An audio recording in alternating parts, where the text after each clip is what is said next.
Hello dear students, welcome back. आइए discuss करते हैं अपने सैंपल पेपर का क्वेश्चन नंबर 6।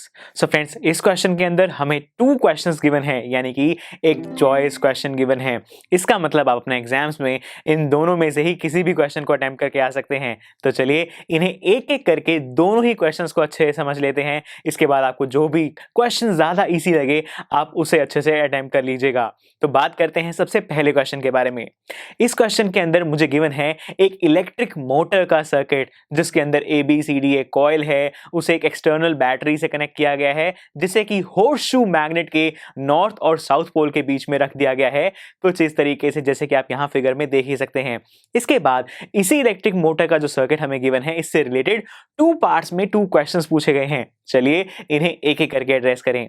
जो ए पार्ट है वो ये पूछ रहा है कि जो हमारी AB आर्म है उसके ऊपर फोर्स किस डायरेक्शन में लग रही होगी। जी हाँ फ्रेंड्स, तो हमने हमारे साइंस के chapter 13 magnetic effects of electric current में इलेक्ट्रिक मोटर के बारे में अच्छे से सीखा था। और हम जानते हैं कि जब भी एक करंट कैरिंग कंडक्टर को मैग्नेटिक फील्ड में प्लेस किया जाता है तो उसके ऊपर लगती है एक फोर्स, जिसकी डायरेक्शन को निकालने के लिए हमारे पास कौन सा रूल है? याद कीजिए, हमारे पास रूल होता है फ्लेमिंग्स लेफ्ट हैंड रूल। जी हाँ फ्रेंड्स, तो आइए यहां पर फ्लेमिंग्स लेफ्ट हैंड रूल को अप्लाई करते हैं और देखते हैं कि जो फोर्स है वो किस डायरेक्शन में लगेगी। सो फ्रेंड्स, अगर फ्लेमिंग्स लेफ्ट हैंड रूल की बात की जाए तो उसके अंदर हम अपने लेफ्ट हैंड का जो थंब है, जो फर्स्ट फिंगर और जो मिडिल फिंगर है, उसे कुछ इस तरीके से स्ट्रेच करते हैं ताकि ये आपस में म्यूचुअली परपेंडिकुलर हो जाएं। राइट स्टूडेंट्स, इसके बाद जो थंब है वो देता है हमें फोर्स की डायरेक्शन, हमारी जो फर्स्ट फिंगर है वो देती है मैग्नेटिक फील्ड, और जो मिडिल फिंगर है वो देती है हमें करंट की डायरेक्शन। तो चलिए एक एक करके सभी चीजों को सही डायरेक्शंस में अलाइन करना स्टार्ट करते हैं। सबसे पहले बात करते हैं करंट के बारे में। तो मैं यहां देख पा रहा हूं कि जो करंट है वो जा रहा है A to B, यानी कि मुझसे दूर की तरफ जा रहा है। अगर मैं इमेजिन करूं कि इलेक्ट्रिक मोटर मेरे सामने पड़ी हुई है तो मेरे साथ क्या होगा? मेरे को दिखाई देगा कि A से B तक करंट जा रहा है, क्योंकि जो हमारा A पॉइंट है वो बैटरी के पॉजिटिव टर्मिनल से कनेक्टेड है। राइट स्टूडेंट्स, तो यहां से जो करंट जा रहा है वो मुझसे दूर की तरफ जा रहा है, तो मैंने अपनी मिडिल फिंगर को अपने से दूर की तरफ प्लेस कर दिया। अब यही इस मिडिल फिंगर को यहीं पर रखना है, इसे नहीं हिलाएंगे। राइट स्टूडेंट्स, अब बात करते हैं मैग्नेटिक फील्ड के बारे में। तो मैग्नेटिक फील्ड जरा देखिए कौन सी डायरेक्शन में होती है? बिल्कुल सही, वो होती है नॉर्थ टू साउथ डायरेक्शन में। तो नॉर्थ टू साउथ यानी कि इस तरफ हमारी जो मैग्नेटिक फील्ड है वो कुछ ऐसी दिखाई दे रही है, north to south, outside the magnet. Right students, अब जरा देखिए थंब कौन सी डायरेक्शन में पॉइंट कर रहा है? बिल्कुल सही, the thumb is pointing towards downward direction, यानी कि नीचे की तरफ जो फोर्स है वो AB आर्म के ऊपर लग रही होगी, और यही है इसका आंसर कि जो फोर्स की डायरेक्शन है दैट इज डाउनवर्ड्स। तो फ्रेंड्स चलिए बढ़ते हैं B पार्ट की तरफ। B पार्ट के अंदर हमसे ये पूछा गया है कि जो हमारी BC आर्म के ऊपर फोर्स लग रही है वो इस कॉइल को टर्न करने में कोई भी कंट्रीब्यूशन क्यों नहीं देती?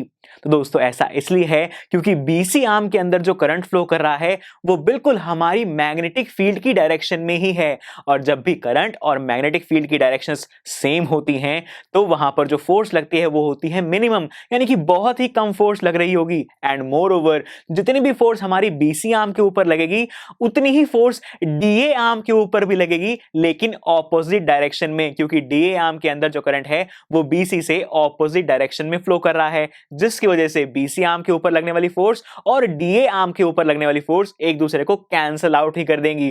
पहले ही उनकी वैल्यू बहुत कम थी और उन्होंने एक दूसरे को कैंसिल भी कर दिया, इसीलिए हमारी जो फोर्स लग रही है BC आर्म के ऊपर वो हमारे इस कॉइल को रोटेट करने में बिल्कुल भी कंट्रीब्यूट नहीं करेगी।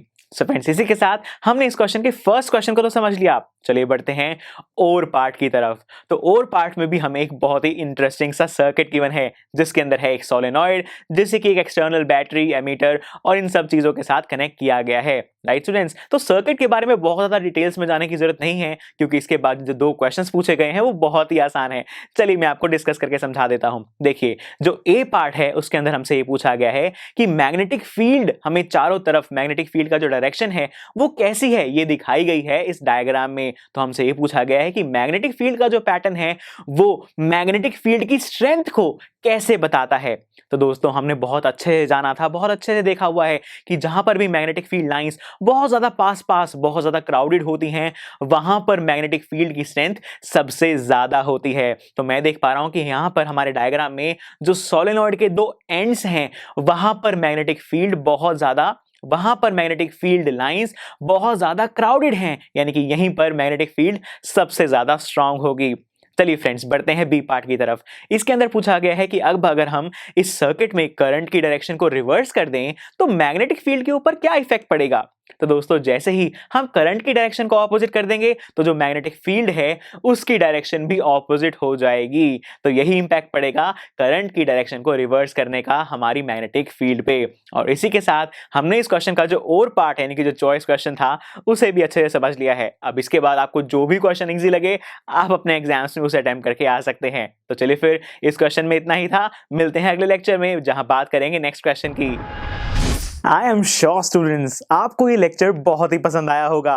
तो अगर आप अपने हर कंसेप्ट को इतने ही मजेदार और इंटरेस्टिंग तरीके से क्लियर करना चाहते हैं तो डाउनलोड कीजिए हमारी PuStack ऐप, जहां पर आपके लिए और भी बहुत सारे ऑप्शंस अवेलेबल हैं, जैसे कि sample papers, back exercise solutions, written answers and much more. So what are you waiting for? Download the app now.